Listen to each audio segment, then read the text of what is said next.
Ozzy Osbourne has passed away at 76, and somehow, even knowing this day would come, it still doesn't feel real. It's especially hard to process because just weeks ago, he was center stage at the biggest charity concert in history. He always felt larger than life, superhuman, a living legend so full of chaos and charisma, even Motley Crue were mere students at the feet of the master.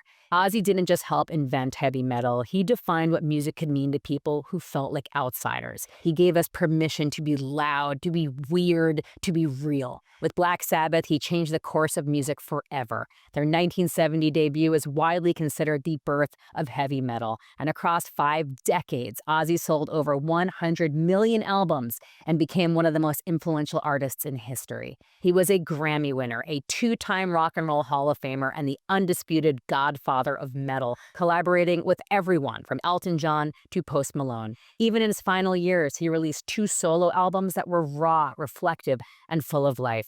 I was lucky enough to hang with him around that time when I had just had my first son, Cole. I could barely leave the house, but I couldn't miss the chance to talk to Ozzy about Ordinary Man. I was nervous, but Ozzy made me feel totally at ease. He was warm, tender, gracious, kind. In the photo we took, we're cheek to cheek. I remember thinking how surreal it felt, how lucky I was just to be in his presence. Because under all the mayhem and madness, Ozzy was an ordinary man, but he was also a movement. Through Ozfest, he brought metal to the mainstream and launched a new generation of bands: Slipknot, System of a Down, Lamb of God. Then he reshaped pop culture again with the Osbournes, becoming one of the first beloved reality TV stars. Through it all, he remained endlessly himself, honest about his pain, his addiction, his Parkinson's, and still he found a way to turn darkness into connection. And fittingly, his final moment wasn't about him, it was for others. The Back to the Beginning show reunited Sabbath, brought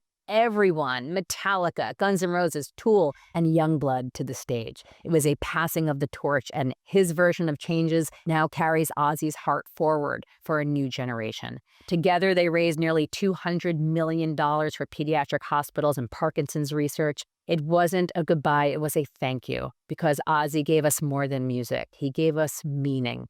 Legacy isn't about perfection, it's about passion. And Ozzy's will live on in every riff, every roar, every fan who ever felt seen because of his music.